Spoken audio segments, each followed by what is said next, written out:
next match after that, you get the best match of the entire 2-day event: Becky Lynch versus Bianca Belair, Raw Women's Title match. This match at first started rough, and then it kept going, and Bianca and Bailey kept pulling out, especially Becky pulling out like these Joshi moves that, like, I was like, wait a second, this is some shit out of All Japan Women's from the 90s.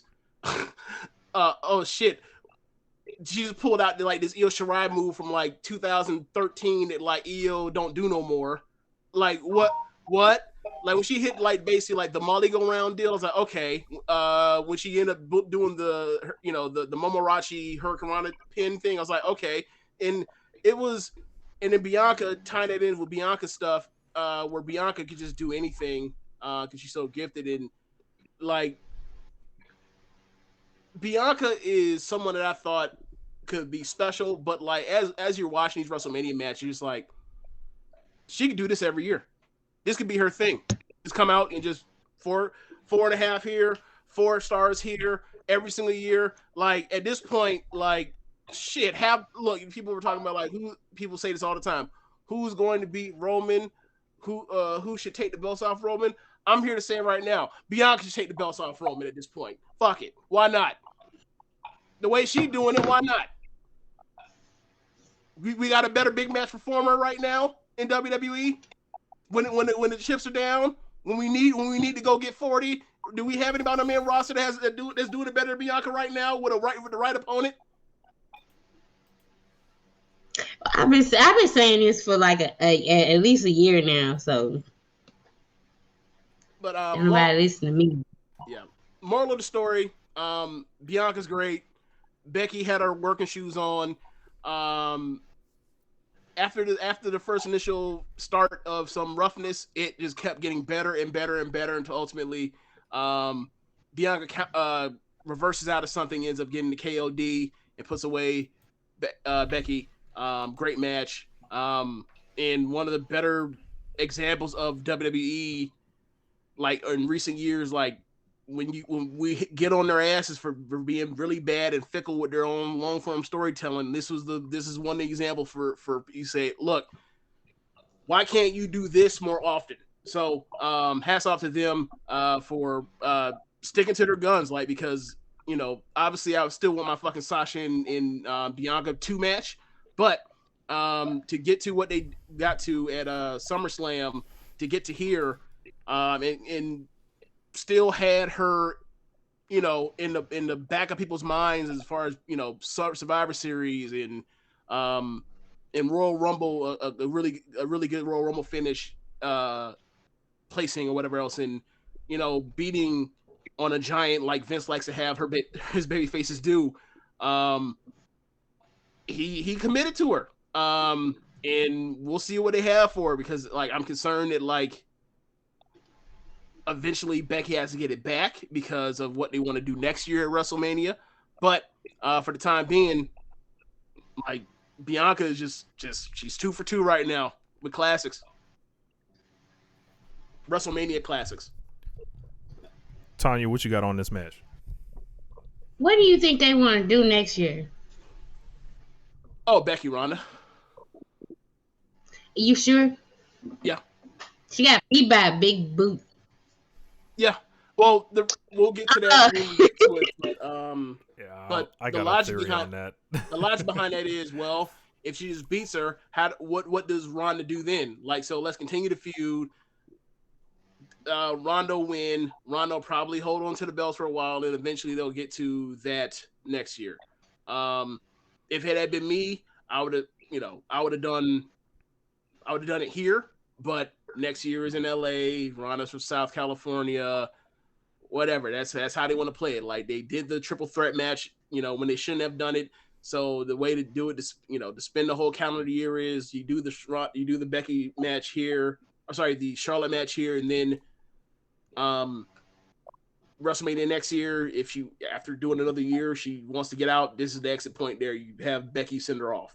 And by that point in time, you can have Becky turn babyface again, because no one ever wanted to boo her in the first place. No, I'm a lot of us black women been wanting to boo Becky Lynch, and we are tired of y'all trying to speak for us. Do tell. I'm unaware of this. I don't know how y'all are, but she got a lot of backlash for that 26 seconds for a reason. That a lot of people ain't ever felt Becky. They never thought. Don't I don't want to get into the man gimmick and how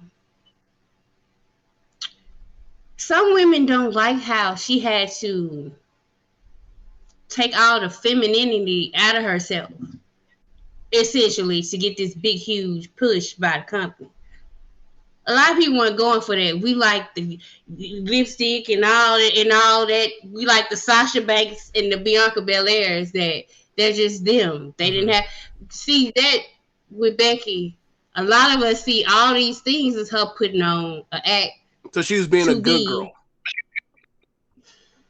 She's putting on an act. She's giving them what they want to see from a champion.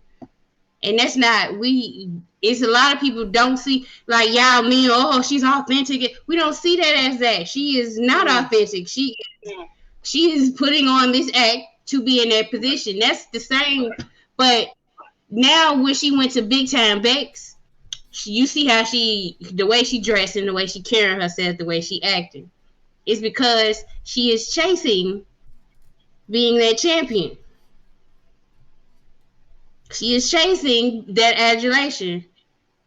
A lot of people never wanted to give that to her anyway. That's what Bianca represents for us. I'm telling you. A lot of people, like, it's deep with Becky. People don't want to say it out loud, but it's true. A lot of them saw how, the crowd, when Sasha first got called up, people were shouting, we want Sasha, we want Sasha. We did not get Sasha. So when the crowd on Becky's side, now all of a sudden, we can get Becky, though. And there's been a lot of resentment from that for a while. So Bianca beating Becky, for a lot of women's wrestling fans, that was it would have been hell on social media had Becky beat her. I'm telling you. Okay, so I have a question. Right? I always associated the Sasha thing with Charlotte personally, but it's both of them. But you're right. It's mostly Charlotte. It's mostly Thank Charlotte. you. It's mostly Charlotte, but Becky too. Like so I have a question, right? So from your perspective, watching the Becky stuff, the Becky and Bianca build throughout, like, let's say from this year to this weekend. Did you feel like she was trying to big league Becky, Bianca, or do you feel like she was actually trying to get her over? I think she was trying to get her over, but okay. See, the people who write the show white, right? And yeah, another thing they don't understand is they irritated. They kept doing and going and coming at Bianca for her hair. Yep. Oh, baby. It's a lot of black women. Like I follow a lot of black female wrestling fans. So understand, everybody who's watching this. This is not me talking right now. I am speaking for these women that I have followed for months and years, and I have seen their tweets. I have seen the problems they have with people like Becky, Charlotte, Alexa. I know y'all put them in a different category, but all these white women in the same box. When it comes to it, they are all in that same box of if when it come down to it, no matter who should win, Vince gonna pick the white one. It's just the truth, and the fact that because Bianca faced Sasha, that was two black women. A lot of black female wrestling fans needed to see Bianca come out the way she did and win the way she did. And if they had fucked that up, oh yeah, And I still stand on the notion that they shouldn't have did that to her at SummerSlam. There were a million ways you could have got there. Like that 26 seconds thing was trash. It was terrible. I will never accept the retcon of this being necessary to get. Right. I never had a problem with it. because they do that. Like they did this to Daniel Bryan. So Yeah, you're right. The thing for me at when it comes WrestleMania, they did it right, to him at WrestleMania. right. So they like doing it. I understand why they did it. I do. Yeah, it's martyr booking, but like with Daniel Bryan, it was like really the first real notable time it ever happened, and that's why people, added up the way they added up for literally half a decade, right? But Bianca was like, she didn't get that. I have questions as to why, from the crowd, why that didn't happen to her. But for me, it was like watching that SummerSlam. They know Sasha's not there. They run you this whole long. They run you this whole long con with Carmella and all that stuff.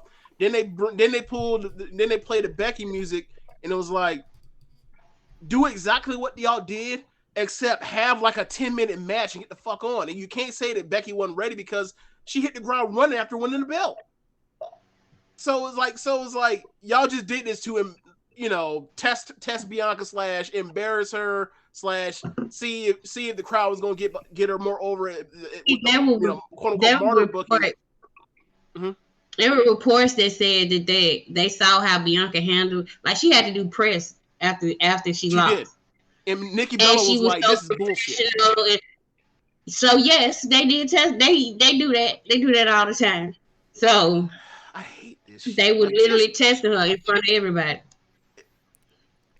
Man, yeah, I don't know. Like it's such a mind fuck when you deal with this. Like, and obviously, that's the history of this company. Was like, why does everybody have to go through all this bullshit? Like, this is fucking hazing. Can we just have people be fucking adults and that are going to do their job and work hard, and then you slot them to do X, Y, and Z in your TV show, and then they do X, Y, and Z, and if they do it well, you say you did a good job, thank you, instead of fucking with people. I like they do this shit for years. They do this shit for years. Hey Roman. We promised you and told your family that you were gonna win the belt. Hey, how about this?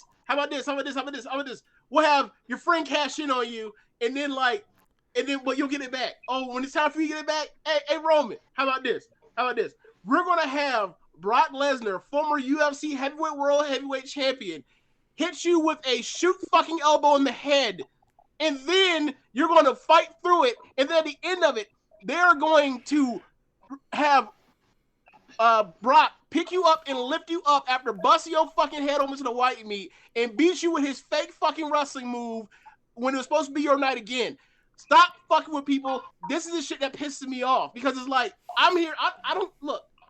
I'm mostly here for the storylines, but after that, or for the storylines to make sense and the wrestling to be good. After that, I'm here for the wrestlers. So when the management and the bookers and the producers do all these fucking games and I hear about them, I'm just like, what are we doing? What are we doing? For who? For what? Yeah, I think some of this storyline was like kind of reverse engineered, and they kind of like told us a lot. Like I obviously had problems with Becky Lynch cutting promos about things that never happened in the storyline. Like I think Becky's performance was a lesser version of herself. Like I felt like she kind of lost her fastball like in the lead up with the promos and just how she's been. She had her lie all the time. Yeah, like how she's been the last couple months. But like they came to this match and it was like like at first, like I thought they were they were wrestling at a pace where it felt like the match was going to end in under 10 minutes, like when it started. And I thought there was going to be like some type of screwiness. Of course, like I had heard the deal about Bianca cutting Becky's hair Monday, and I was like, oh no. And I had gone into the dark room of thinking like, well, we know what they want to do next year. They'll fuck around and have Becky win and then lose that bitch like shortly after to Bianca, and then like the one show they watch a year, have Becky and Ronda be winners. But I guess it was a whole nother way. But yeah, it turned into a really good match. Like it felt like the big atmosphere and there was no bullshit in it. That was the good thing. And it was like Becky even stayed away from like the cheating necessarily, and it was like I felt like I was watching just the right when I clamor for a match to go 20 minutes and we find out who the superior person is. This is like the definition of that. So like when I hear about like someone like, oh yeah, they beat him in 5 minutes or something, it was a squash, I'm like, that doesn't really tell me anything. Like this tells me something. Now that puts us with Bianca in almost the same position as we were last year. They still have to show me like, you know, some type of like know-how and follow through and execution with opponents, because it's not how you win the title, it's how you keep the title. Like, you know, who's lined up for it is like, you know, like great example was like with Hangman when he won, like they had Bryan Danielson ready for him afterward. So like, and then after that they had Adam Cole. Yeah, and then Adam Cole, and then between that they had Lance Archer. So like, that's like, you can't start a champion better than that. So if they pull her out there and she gets into a feud with the wrong people, I don't know what they're going to do. And I feel like they have not earned that trust for us to be like, yeah, you know, this is a done deal. This is for sure. She's a star, ready made like that. Like Bianca is excellent. I love Bianca. I like think she's possibly like the best woman. I got serious like concerns about somebody's like taste and just like mentality if they don't like Bianca. I just like what like. Like she's probably the best American women's wrestler right now. Big match. I mean, I probably just off rep, I'd probably still go with Sasha, but outside of that, probably yeah. And I think like it's nothing on her. It's just I felt like even last year was like it was like the end of night one. It was like a better match even, I think, last year. And you saw what they did with it, and it was like I have no reason to trust these people. But I love the match. I mean, I'll go 4 1/4.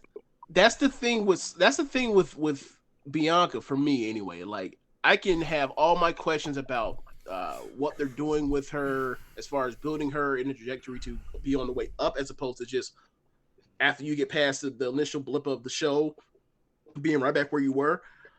But then the bell rings, and then like, at least he's like, you know, when she's in there in big matches defending the belt, whether it was with Bayley or you know, the WrestleMania matches, like once the bell rings, she manages to like all the cynicism I have about this company and the well-earned cynicism I have about this company. Like she's the only motherfucker that's like able to melt it away while there's a lot of matches are going on. Like she has me like that.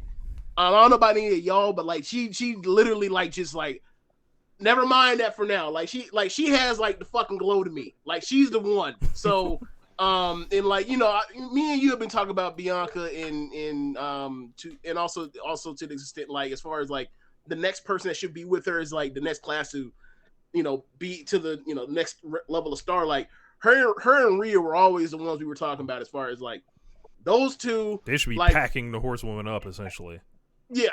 Yeah, more or less. Like not necessarily packing them up, but like being put on that same stage, like giving wins over them to be put on that same stage where like 2-3 years from now they could be the ones, you know, looked at in that same exact level. Like, and for me, like this goes back to like them in NXT together when it's like I used to watch. I would watch them and be like, this is fucking Jim Walter She-Hulk versus Wonder Woman. This is awesome. Like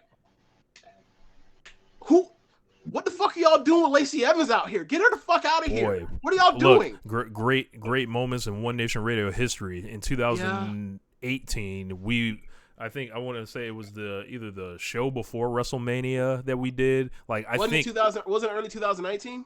You know what? It might have been 2019. Like it broke out of nowhere, and I was like, what the? It was essentially like, what the fuck does Lacey Evans have that Bianca Belair doesn't? And it was just like it was like a 20-minute segment out of nowhere. And it was just like, yeah. They were just like, what are y'all doing? Like, yeah, if y'all don't like, if y'all are being racist or whatever the fuck y'all are doing, then like, there's also another make and model that more matches the blonde white woman vibe, and like, she's fucking awesome too. So what are y'all doing? And then sure enough, she was out there and she was having them fucking awful segments that were at her getting Becky under, and you know, that look what happened. So yeah, like it's like it's not like we're some master talent evaluators. We're just watching this shit like everyone else watches. Like, what are y'all seeing? It makes y'all think Lacey Evans is better than Rhea Ripley or Bianca Belair. What?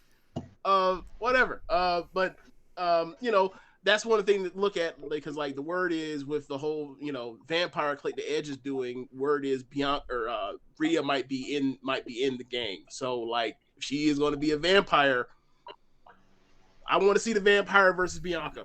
Like they're gonna have to stop hiding it from me. They're gonna have to put it on pay-per-view, and they're gonna need to go out and they're gonna go out there and do their thing, and then they're gonna have to stop sleeping on Rhea too, because Rhea should be, you know, positioned in that way, but like she was out here being asked to go out there, have a great match, and job to Charlotte, which is like rolling around with Charlotte. Great story you guys told. Like I want to prove myself that I'm the anti-Charlotte, because people kept calling me Charlotte. I want to do everything out to be different from her.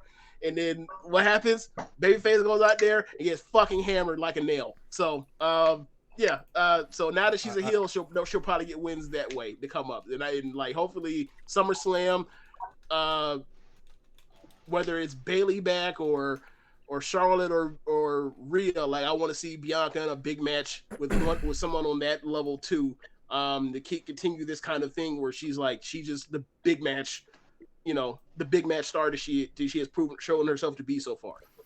Bruce in the chat, he said, didn't Ronda bite someone at some point? Shouldn't she be the vampire? No, it was not Ronda. It was Shayna Baszler. That was Shayna Baszler. Yeah. You did horrible segment. Think of what they did to like Ronda. It is Shayna so wrong. Think of what they did to Ronda, or sorry, not Ronda, but to Becky after she won the Rumble that year. Yikes! Think of all the stupid things they threw at her.